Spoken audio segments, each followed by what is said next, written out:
Assalamualaikum warahmatullahi wabarakatuh. Perkenalkan, nama saya Mahmulia Fitri. Saya dari Fakultas Tarbiyah, jurusan Manajemen Pendidikan Islam.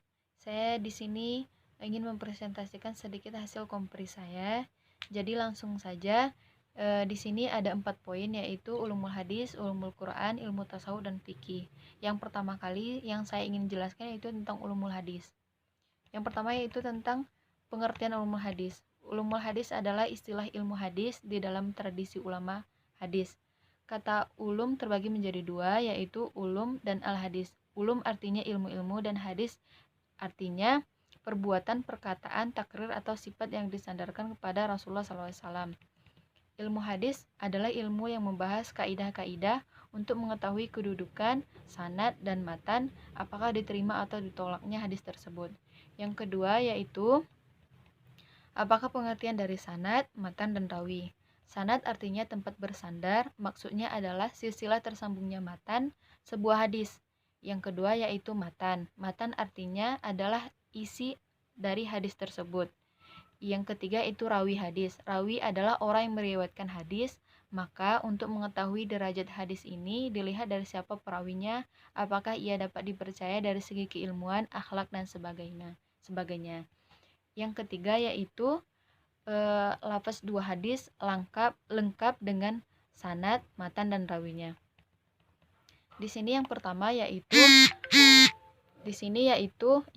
tentang telah menceritakan kepada Nabi Muhammad bin Rafi Abdul bin Humaid berkata, Abdu telah mengabarkan kepada kami, sedangkan Ibnu Rafi berkata, telah menceritakan kepada kami, Abdul Razak telah mengabarkan kepada kami, Muammar berkata, dan dari Aisyah berkata, dari cahaya jin diciptakan, dari api menyala, dan Adam diciptakan dari sesuatu yang telah disebutkan. Jadi di sini yaitu sanadnya telah bercerita kepada kami Muhammad bin Rafi, Abdul bin Humaid berkata, Abdul telah mengabarkan kepada kami, sedangkan Ibnu Rafi berkata telah menciptakan kepada kami Abdul Rojat tentang mengabarkan kepada kami Ma'mar dari Az-Zuhri, Urwah dari Aisyah berkata Rasulullah SAW. Nah itu sanadnya. Yang matannya, malaikat diciptakan dari cahaya, jin diciptakan dari api yang menyala, dan Adam diciptakan dari sesuatu yang telah disebutkan. Nah, di sini matanya itu hadis, isi dari hadis tersebut. Yang rawinya yaitu Imam Muslim. Nah, itu jadi periwayat hadis tersebut. Yang kedua hadis yaitu tentang dari Amirul Mukminin Abi Habsi Umar bin Khattab radhiyallahu dia berkata, saya mendengar Rasulullah SAW bersabda, sesungguhnya setiap perbuatan tergantung niatnya, dan sesungguhnya setiap orang akan dibalas berdasarkan apa yang diniatkan. Siapa yang hijrah karena ingin mendapatkan keridhaan Allah dan Rasulnya, maka hijrah kepada keridhaan Allah dan Rasulnya. Dan barang siapa yang hijrahnya karena menginginkan kehidupan di dunia atau karena wanita yang ingin dinikahinya, maka hijrahnya bernilai sebagaimana yang ia niatkan. Jadi di sini sanadnya yaitu dari Umar Mukminin Abi Habsi Umar bin Khattab radhiyallahu anhu, dia berkata, saya mendengar Rasulullah SAW bersabda. Nah, dan matannya yaitu isi hadis tersebut, yaitu sungguhnya setiap perbuatan tergantung dengan niatnya. Yang perawinya yaitu Sahih Bukhari nomor 6689, Sahih Muslim nomor 1907. Yang selanjutnya ingin saya jelaskan tentang poin B, yaitu tentang ulumul Quran. Yang pertama yaitu jelaskan pengertian ulumul Quran. Ulumul Quran berasal dari bahasa Arab yang terdiri dari dua kata yang penyusunan yaitu ulumul dan Al-Quran. Kata ulum terdiri dari ilmu-ilmu, sedangkan Al-Quran yang berarti dengan pemahaman Al-Quran kita tersendiri. Ruang lingkup pembahasan ulumul Quran pada dasarnya luas dan sangat banyak karena segala aspek yang berhubungan dengan Al-Quran, baik berupa ilmu dari tafsir, izaz, dan kiroah, maupun ilmu-ilmu bahasa Arab seperti ilmu balaghah dan ilmu i'rab. Al-Quran adalah bagian dari ulumul Quran.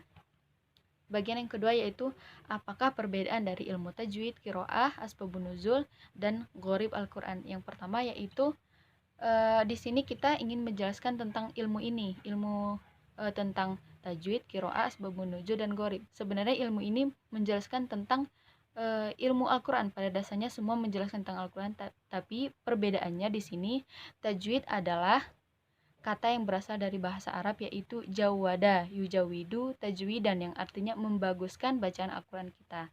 Dan yang kedua, yang itu tentang ilmu qiraah. Ilmu qiraah adalah keterampilan dalam membaca yang disajikan dalam materi pembelajaran. Nah, dalam pembelajaran kita sering disajikan dengan ilmu-ilmu qiraah. Nah, itu sangat penting dalam pembelajaran Al-Quran. Yang selanjutnya itu asbabun nuzul. Asbabun nuzul adalah suatu yang menjadi sebab turunnya suatu atau beberapa ayat Al-Quran yang terkadang menyiratkan suatu peristiwa sebagai respon atasnya atau penjelasan terhadap hukum-hukum ketika peristiwa itu terjadi. Yang selanjutnya itu Gharib Al-Quran. Gharib Al-Quran yang membahas mengenai arti dari kata-kata yang ganjil dalam Al-Quran yang tidak biasa digunakan dalam percakapan sehari-hari. Yang ketiga yaitu lapaskan 2 surat lengkap dengan ayatnya. Yang pertama yang ingin saya bacakan yaitu surat An-Nisa ayat ke-6. Sebagaimana bunyinya, A'udzubillahi minasyaitonirrajim.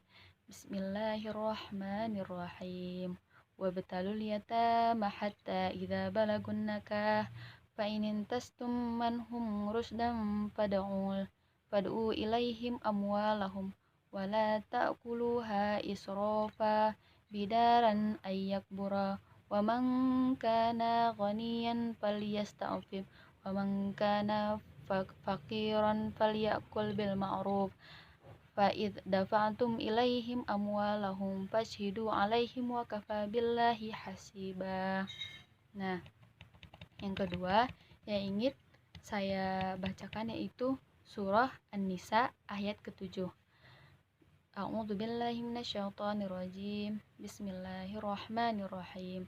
Ar-rijalu nasibum mimma tarakal walidani wal aqrabuna walin nisa'i nasibum mimma tarakal walidani wal aqrabun mimma kul minhu aw kathar nasiban ma'rudah. Yang selanjutnya yaitu yang ingin saya jelaskan tentang poin C tentang ilmu tasawuf. Yang pertama, ilmu tasawuf tentang sebutkan salah satu filosofi tasawuf dan filosofi dan apa konsep tasawufnya. Sufisme atau tasawuf adalah ilmu untuk mengetahui cara bagaimana mensucikan jiwa, menjernihkan akhlak, membangun lahir batin serta untuk memperoleh kebahagiaan yang abadi. Tasawuf pada awalnya merupakan gerakan juhud dalam Islam dan dalam perkembangnya melahirkan tradisi mistisme Islam. Jadi yang ingin saya ambil sebagai filosofi dan apa konsepnya yaitu Robiah Adawiyah, yaitu sufi perempuan yang dikenal dengan konsep cinta kepada Allah Subhanahu wa taala. Yang poin D ataupun ini adalah poin terakhir yaitu tentang fikih. Praktekkan cara mandi wajib mulai dari niat sampai dengan selesai. Adapun mandi wajib ini adalah ketika seseorang menghadapi hadas besar dalam dirinya sehingga dia wajib untuk mandi bersih dari hadas besar tersebut. Yang di sini yang ingin saya praktekkan yaitu tentang mandi wajib, bagaimana seorang perempuan mensucikan dirinya dari hadas haid. Yang pertama niat dulu, yaitu sebagaimana niatnya nawaitul ghusla li raf'il hadasil akbari minal haidi an jami'il badan lillahi ta'ala, yaitu yang artinya sahaja saya mandi wajib setelah haid dari bagian badan saya karena hadas besar fardu atasku karena Allah wa ta'ala. Nah, yang kedua kita membersihkan kedua tangan 3 kali. Nah, yang ketiga membersihkan. Nah, di sini adapun yang ketiga itu membersihkan bagian tubuh yang kotor dengan tangan kiri. Jadi di situ kita tidak menggunakan tangan kanan melainkan dengan tangan kiri. Yang keempat yaitu mengulang mencuci tangan. Yang sudah kita membersihkan dengan tangan kiri, kita membersihkan kembali dengan sabun. Yang kelima yaitu berwudu beserta niat wudu. Nah, sebelum mandi kita berwudu dulu. Yang keenam yaitu membasuh kepala 3 kali sampai dengan pangkal rambut. Nah, kita ketika membersihkan hadas besar dari tubuh kita bukan langsung semua kita guyur dengan air, bukan, akan tetapi kita terlebih dahulu membersihkan pangkal-pangkal rambut kita ataupun sunnahnya membersihkan yang terlebih dahulu, yang kanan terlebih dahulu. Yang ketujuh yaitu memisahkan rambut dan jari-jari. Nah, di sini maksudnya yaitu menyela-nyela rambut kita dari hadas-hadas besar ataupun dari kotor-kotoran, dan menyela-nyela jari-jari karena tangan maupun kaki. Ataupun yang kedelapan yaitu mengguyur seluruh tubuh. Nah, setelah kita menyela rambut, menyela jari-jari kita dari hadas besar maupun kotor-kotoran, yang kedelapan itu mengguyur seluruh tubuh. Nah, itu baru bisa kita mandi seperti biasa. Yang kesembilan yaitu memberi sabun atau sampo. Nah, selanjutnya barulah kita terbebas dari hadas-hadas besar dan bisa kembali berwudu untuk beribadah kepada Allah Subhanahu wa taala. Hanya ini yang dapat saya sampaikan. Wabillahi taufik wal hidayah. Assalamualaikum warahmatullahi wabarakatuh.